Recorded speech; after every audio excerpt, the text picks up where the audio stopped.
Hey everybody, it's Brian Asbury, and I just wanted to welcome you to today's episode.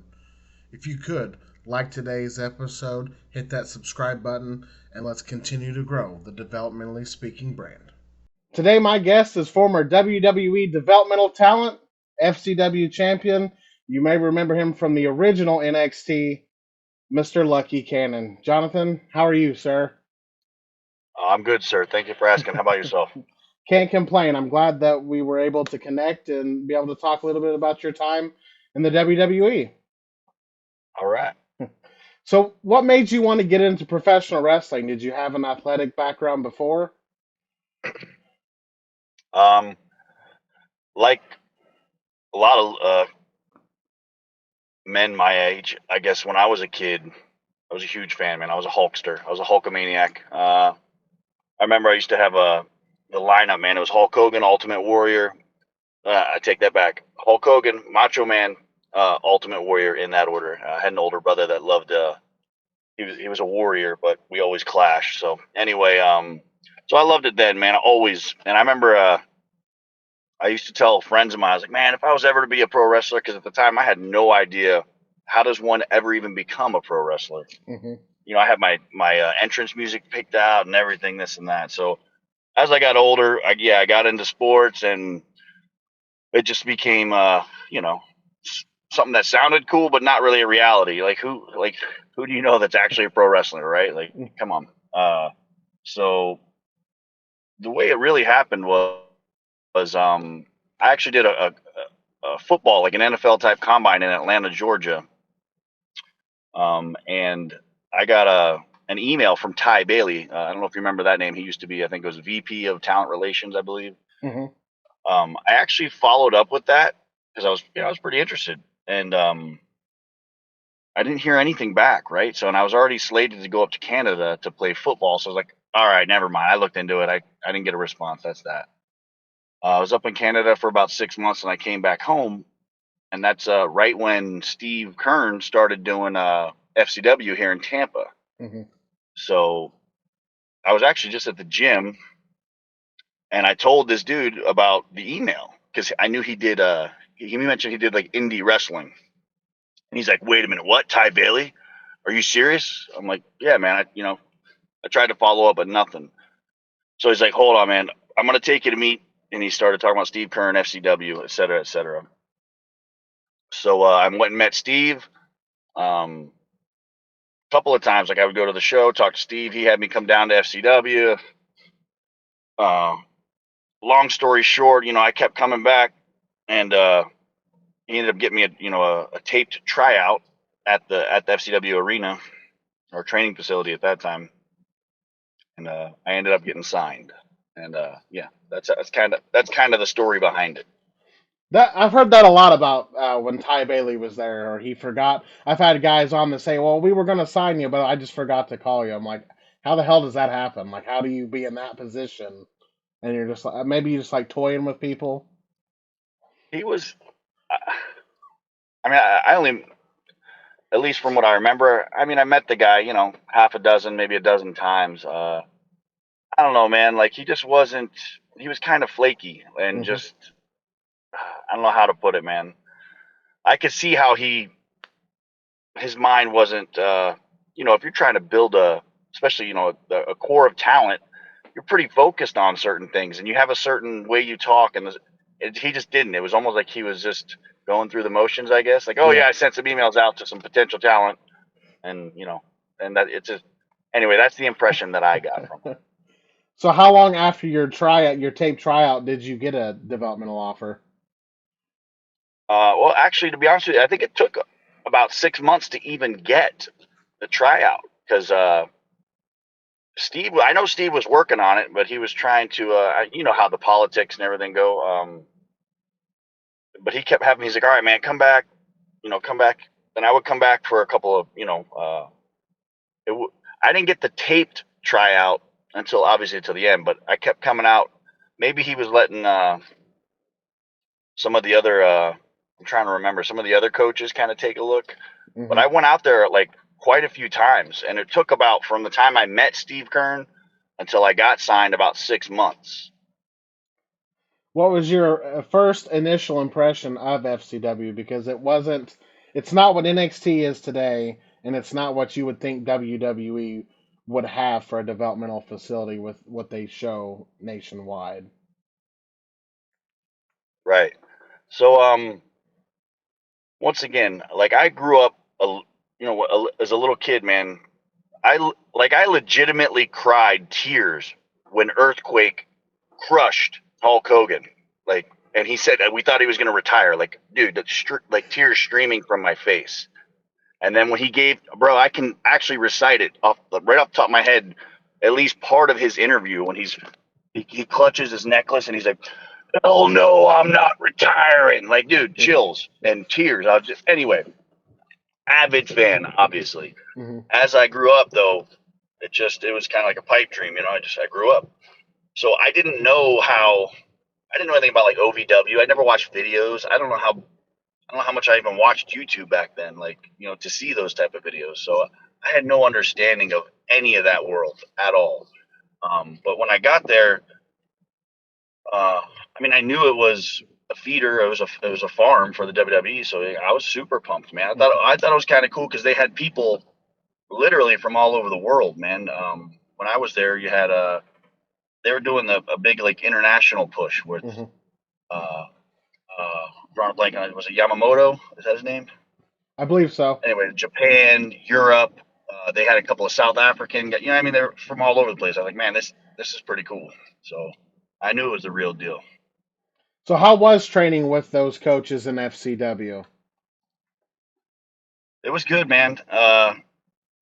My guy, man, the Doctor of Desire, Tom Pritchard.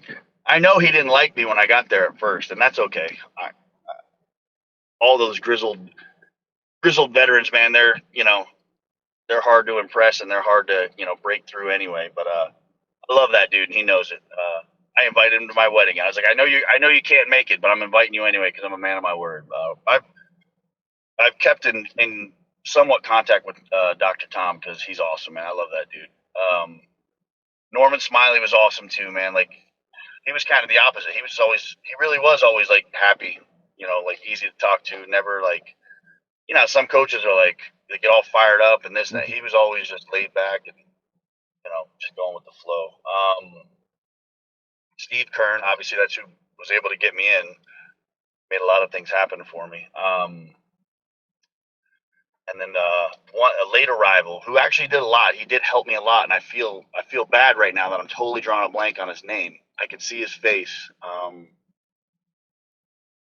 Anyhow, the coaches were all good, man. I didn't have any issues with any of them really. I don't think so. So it was cool, man. One one thing I did that I thought was awesome because I took a moment and stopped, and you can ask them for yourself if you want. I was like, listen, man. I looked around in the training facility just to practice. I'm like, yo, I'm in the ring right now with the son of Mr. Perfect uh, and the son of Ted DiBiase, not Ted Jr. But I was like, to me, that was a surreal moment because once again, bro, like Hmm. I was a huge fan growing up. So it was just blew my mind a little bit to be like, holy crap, dude, like I'm in the ring with these people. Did you get to when you were progressing? Who did you want to be? Like, did they let you come up with Lucky Cannon? Did they want you to be somebody specific, or how was it finding what gimmick you were going to be? Uh, they were never like point me hard in one direction. I remember Dr. Tom he would uh he would say things like uh well, I'm drawing a blank on the guy's name. Um, Ravishing Recruit. Sorry, man. He's like, yeah, man. You ever, what do you think about that? Like, he's like, man, I can kind of see you going that route, this and that. Um, and then I know Steve Kern helped me with especially towards the end, especially when they were building me. Like, I think when they kind of decided that I was going to be the champ, Hmm. um, Steve was making sure, like, they were trying to polish me up, I guess, because I guess usually, at that time anyway, the champ you're looking to be, you know, elevated shortly after that. So He helped me with just some signature, like just some catchphrases, some things. But for the most part, man, they let you kind of do your thing because you're gonna have to anyway, right? Because they're not Mhm. gonna be there, especially when you go up to the main roster. If you can't hang, you can't hang. So, Mhm. Is there any moments in FCW that stand out more than others and that are favorite? um, obviously, probably winning the title because that was the original. That belt was the original, man, from like Mhm. when Dusty had it. You know what I mean? So Mhm. I'm that kind of stuff means like a lot to me, like history and stuff like that. Like it's got a lot of, at least if nothing else, sentimental value. Like, man, holy crap. Um, so winning the title, of course, was awesome. Um, I don't know, man. All the like the house shows and stuff were cool because it really was a time to just try things out, see what works, see what doesn't. I remember right around the time, I don't know if you remember, there was a big national case about the girl's name was Casey Anthony, and she, Mhm. she murdered her kid or something. This and like, and I was gonna kind of touch on that subject just because I was a heel at the time. So I was like, yo, let me get these people out. And Dr. Tom's like, no, absolutely not. There's that. And then I remember one time down in Miami at the fair. What was his name? It was like Unico, and I don't remember what their working names are now. Anyway, it was a match, and obviously he's predominantly Spanish speaking. I wasn't, and I'm still not that fluent in Spanish. I'm better now than I was, but he was giving me a couple of little lines this day and say in Spanish just to get them riled up. Well, what he had me say was what I found out afterwards, after I said it on the mic, is equivalent to dropping the N bomb, but for Spanish folks. And even the security guard came up and he's like, "Hey man, you might want to get someone to walk out with you because you might get attacked or shanked or something." I was like, "Oh," and it was actually, now it's all said and done, it was a funny rib. He that was hilarious that he did that. I think it's funny now, but as long as I didn't get hurt, I guess. But yeah, I could probably ramble on, man. There's a bunch of like memorable stuff, I think. So when NXT came to be about, how did that come to include you? Did they pitch it to you? Were you originally always supposed to be that season? Because other people I've talked about, I've interviewed that they didn't know till last minute that they were going to be on NXT. Yeah, I think I'm pretty sure that's how it went down. Like you didn't have a whole lot of notice. I was on season. I think I was on season two though. Season two and season six. Hmm. I remember there's some weirdness about like, I don't remember, but something about like maybe I was supposed to be on season one, but then I wasn't. So I don't know, something weird was going on, and then I ended up being on season two, and then they brought me out again for season six. So yeah, How was your time doing NXT season two? that was cool, man. That was my very first exposure and experience to the road life. Going to the arenas and the TV hotels and the rental cars and all that stuff. So that, yeah, at that point you're like, and you got people at airports, looking for autographs because all the WWE stars are going through the airport, so they're there. Obviously, they know who you are. So that was my first real exposure and experience with that main roster type life. You know what I mean? That kind of superstar lifestyle. Did they prepare you for that, or was it just something they're just going to throw you out there and see what happens? Um, One thing that stands out in my mind, and I'll never forget this, Steve Kern said to me, he's like, listen, he's like, your life is about to change. He's like, there's going to be money, there's going to be, fame and this. And he's like, just prepare yourself. Like he was trying to prep me, like, just so you know. Hmm. So, but that was about it, really. Steve kind of just took it on his own accord to coach me up a little bit. Did they have any plans for you after NXT season two, or was it just back to FCW? I don't think so. I don't know for sure, but Hmm. if they did or didn't, they didn't really talk to you about it. So how did the next season of NXT come about? Um, I, I don't know. I know I like that. I like the second season that I did better. I was just having more fun at that point. I was like, I didn't care anymore. I was like, before I was just super uptight, and I was Yeah. like, oh, bro. Like, I'll tell you this: there's nothing more nerve wracking. At least I haven't experienced anything uh, than sitting backstage, like at the entrance, but behind the entrance at Raw Hmm. or SmackDown, um, and you're getting ready to go out through these curtains to this arena full of people. You're in your underwear. You have Vince McMahon and another couple producers. They sit right behind the entrance with the little monitors with their microphones, and you can kind of hear them talking to the refs and this and that, and that's like a holy shit moment. You know what I mean? At least for the first couple times anyway. Um, and then you bust out, and it's sink or swim at that point. Do But they? So after the second season, did they have any plans for you that you knew they of? didn't say anything. I know this on the. I only remember bits and pieces, man. It's been so long. I do remember that season 2 because I don't know if you remember. I had that "I Got Lucky" T-shirt. I had those, and I even had Mark Henry. I got like a 6X shirt made for him.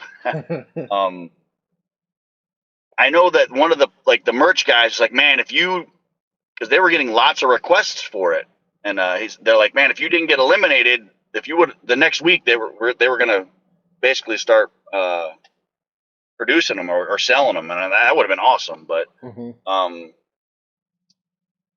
no, I don't. They don't yeah, they didn't say anything to me, man. It was just.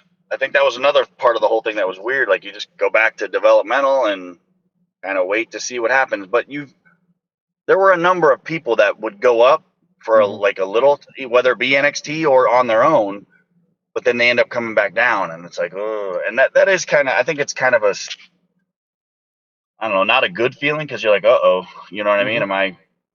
Am I on the chopping block, or did I, So I remember that, but yeah, no one talked to me about any plans, so It just doesn't make I any don't know. sense to put you on national television twice in two different seasons, and then just be like, ah. Yeah, well, I'll tell you what sunk me, man. I know exactly what happened.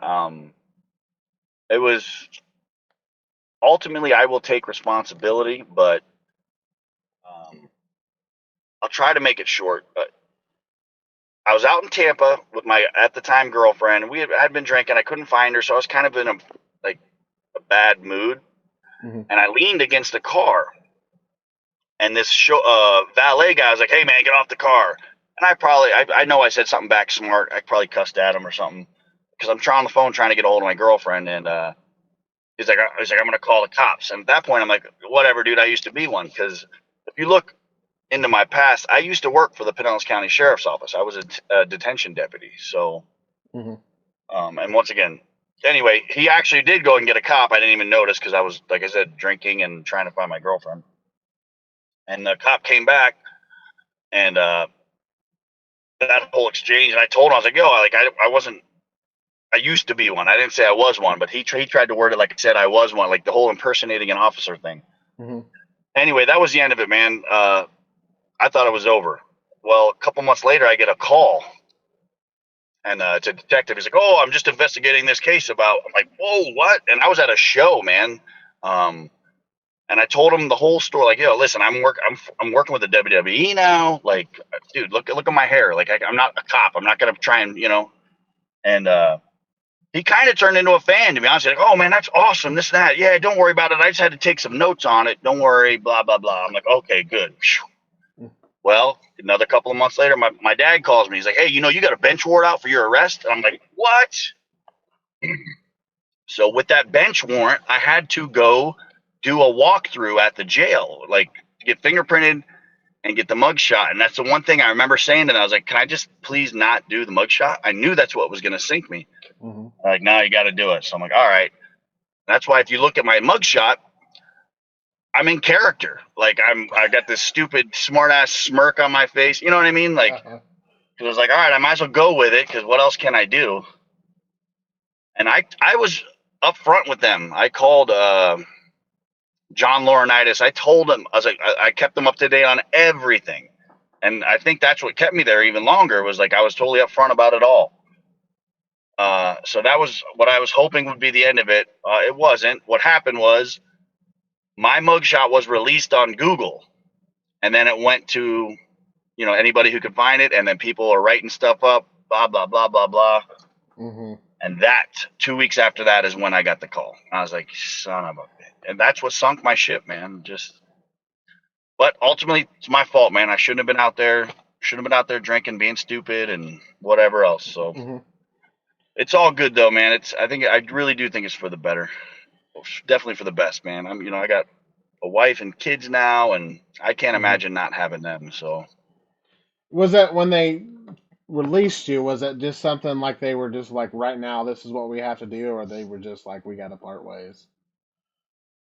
well, Laurinaitis called me. I remember that phone call because that's what I said. That's kind of what I said to him. I was like, look, man, like, what does this mean exactly? And I was at a point where I did a very, very limited amount of indie stuff afterwards, but I was like, I'm not doing this, man. I got, Mm-hmm. who knows if or when I would be able to break back in. And I don't know, it just wasn't good. But no, he just told me, and as you know, and as most people who follow wrestling know, um, it's like a revolving door. People come and go a lot. Mm-hmm. So it could happen or it couldn't happen. So, but at that point, I was just like, man, I got to go. I got to go with the safe bet, I guess. I didn't want to. Mm-hmm. I was getting a little bit older. I was like, I just can't. I don't know. At that time, I felt like I can't. I couldn't just be in limbo for God knows how long. You know what I mean? Yeah, and But they didn't especially. tell me. They didn't say there's no way I wasn't coming back, and they didn't say I was definitely coming back. They did not say one way or the other. Mm-hmm. And especially in the area you were in, like I'm sure there was just people reaching out left and right. Let's bring Lucky Cannon. Let's book. Let's do this. But it's not like you said. It's not a safe bet to keep going because Right? How long can you sustain that? Right? Like, yeah. I mean, at that point, I got rent to pay, I got bills to pay, I got stuff. You know what I mean? Mm-hmm. So yeah, So overall, how would is there what would you have liked to accomplish in your WWE run? man, I stand by what I said on season 6. I believe it was when I might have got eliminated that episode. Uh, but I don't remember exactly. Anyway, I cut a promo, and you know what I was? I did get eliminated. It was my exit speech, basically. I remember I was pissed because I literally carried, uh, oh, what's his working name?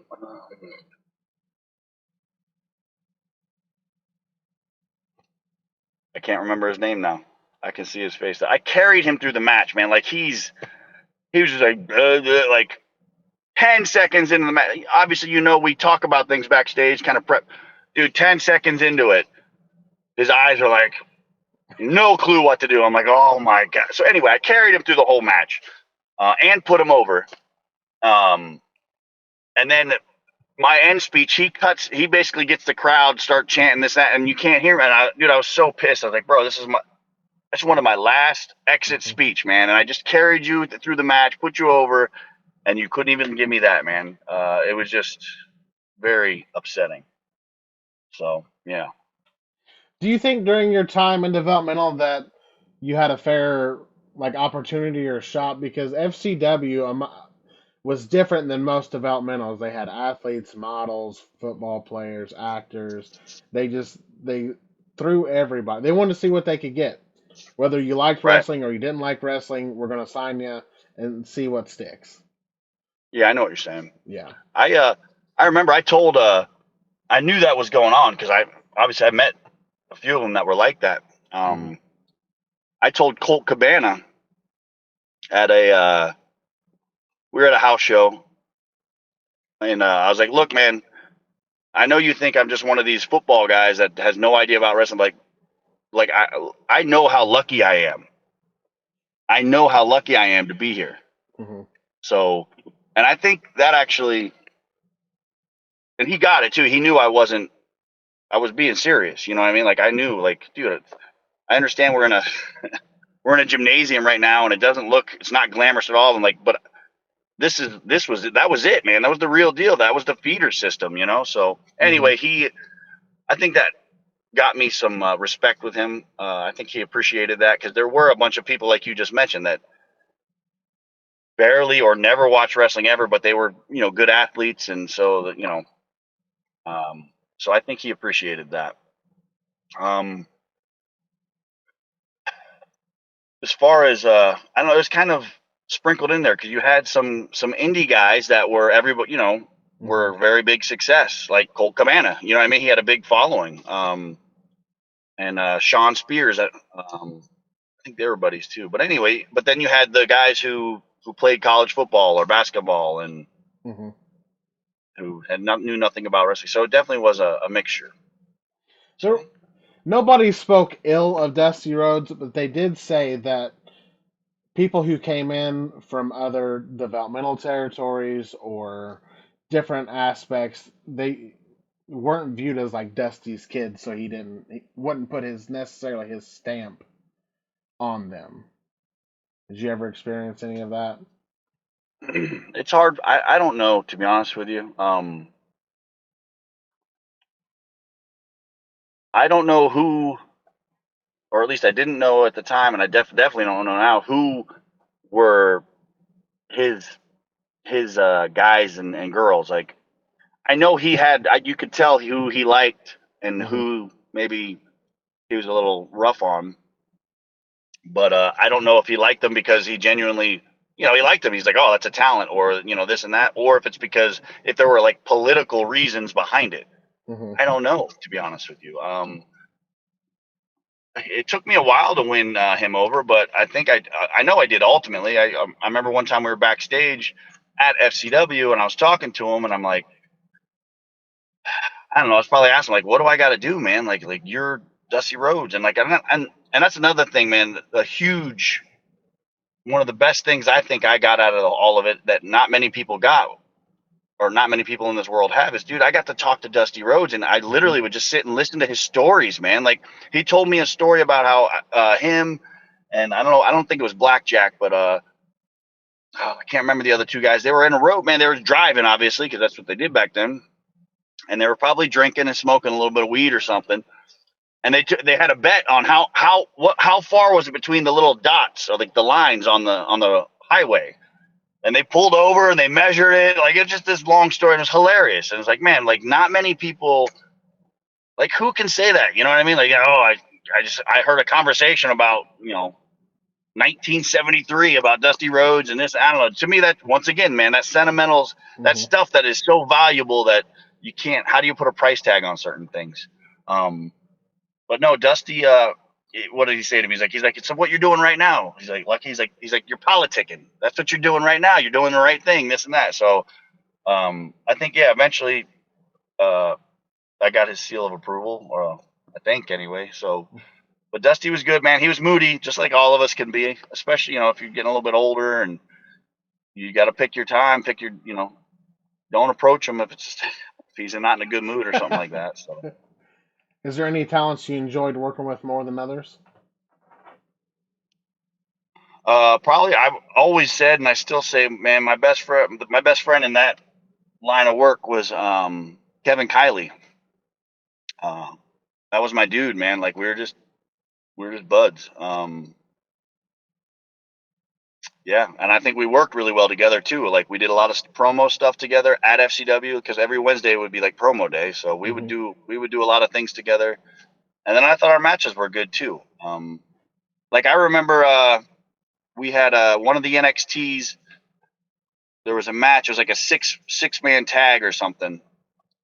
And we were getting ready to go. the spot got blown, but there's a commercial break coming. I was like, oh shit, and we didn't get to talk about anything. And I was like, that's when if you go back and look, I'm kind of looking at him. I'm hoping he finally he's on the outside of the ring, and he finally looks up and makes eye contact. I'm like, all right, here I go, and I just ran and I did the old Undertaker dive over the top rope, and thank God, like we were in sync enough where he just went with it. And he, obviously he was there. He took it and went to commercial break. I didn't get hurt. He didn't get hurt. It was perfect. And none of that was talked about or planned or nothing, because the whole spot got blown. So I don't know if I would have been able to do that with anybody else, because who knows if they would have been able to, that chemistry. I don't know if it was there.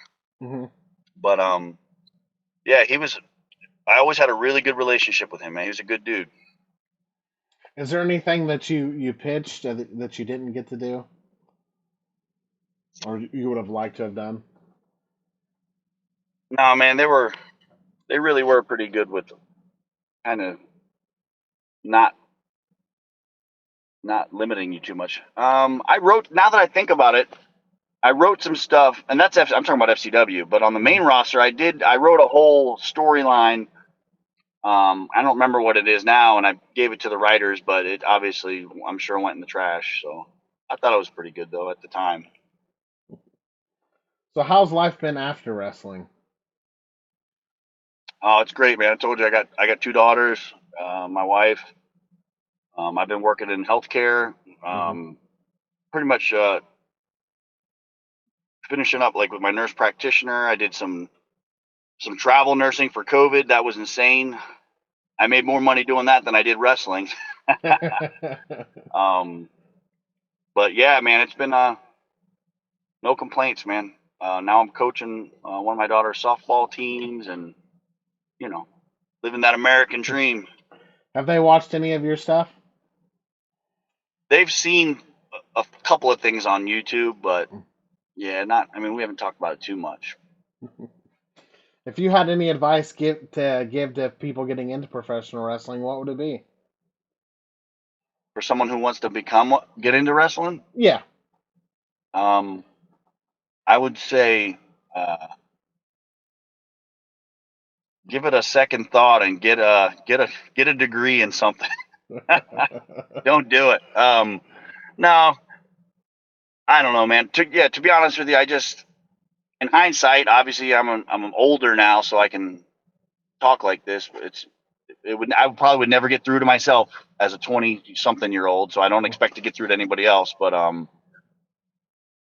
uh, in the grand scheme of things, I look at it like, all right, man, I got a taste of it, right? I got a Mm-hmm. taste of the hotels and the traveling around the country and even Europe, and I did all that, and it was cool. But is that something you want to, how long do you want to do that? Like, Mm-hmm. compared to having kids and a family and all that stuff, I think as humans we're always like, we always want what we don't have. You know what I mean? Mm-hmm. So the guy who's been at home with the family, this and that, they have dreams about, man, what if I was on the road like a rock star or a wrestler or this and that.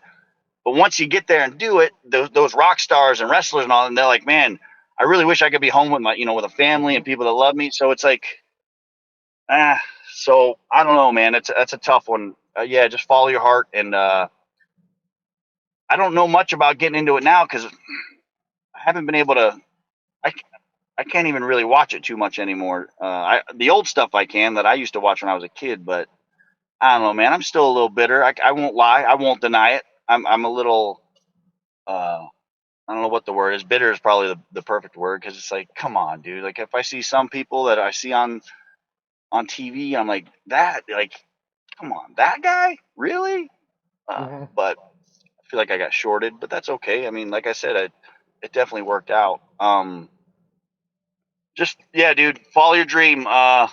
It's all about who you know, and anything and everything, right? So if you can get to know, rub some elbows, do some politicking with someone Mm-hmm. who's even somewhat affiliated with the industry, that's your best way. Like, Mm-hmm. trying to throw a Hail Mary into, you don't know anybody. I mean, it may work, but the more people that you know and the more people that like you, that are decision makers or Mm-hmm. influencer in that business, that's the best thing you could do is make relationships with those people, because just like anything, just like the NFL, the NBA, whatever, the best talent are not necessarily in the NFL. You know what I mean? The greatest football players, the greatest NBA, they're not necessarily in. There are some great ones in there, but I guarantee you there's a whole lot of talent that aren't in there that probably should be. Same thing goes with WWE and the wrestling. Same exact thing, man. There's all kinds of people that should be and could be, but they're not, unfortunately. So anyway, just to go back to your original question, yeah, man, try to an honest answer is just try to get in and get to know someone who is close to that industry. And the more of a relationship you can make, and the more you can get them to like you and kind of push your name along, that is probably your best ticket. Has anybody tried to get you to get back into wrestling? Is it something No, you would I'm even pretty, toy with? as you know, I'm pretty incognito, man. So It was not easy. honestly, it wasn't intentional. I just, I just kind of walked away from all that, man. And Yeah, I don't do social media. I don't do any of that, man. Any of it. that's understandable. Is Well, wrestling isn't something you would ever toy with again? I will never say never. Like I could be like, yeah, no, I don't. But come on, man. You get that, someone offers a contract or a Hmm. deal or this, like you're gonna take a look at it. Uh, if it makes sense, it makes sense. So I wouldn't say never. I wouldn't say 100. No, never again. Would I actively like pursue it and do Hmm. what I used to do, like show up over and over and over, just knocking on the door? Nah. But you know, if it made sense and it Hmm. came along, I would at least give it some thought. Absolutely. Well, I just want to say thank you for taking a little time out today to talk about your career. Thank you for what you've done for professional wrestling, and thank you for what you're doing today. Yes, sir. I appreciate that. I'm happy to help, man, for sure. And if there's ever anything that I can do, please feel free to reach out. Uh, just I helped my mom get her book business going. So the more you could help her, man, I would be very grateful. She's got her second book out now. It's children's books. So um, yeah, man, the more you could push those, that would be awesome. Absolutely, I'll do that. Very good. I appreciate it, man. Thank you for your time today. Yes, sir. Thank you.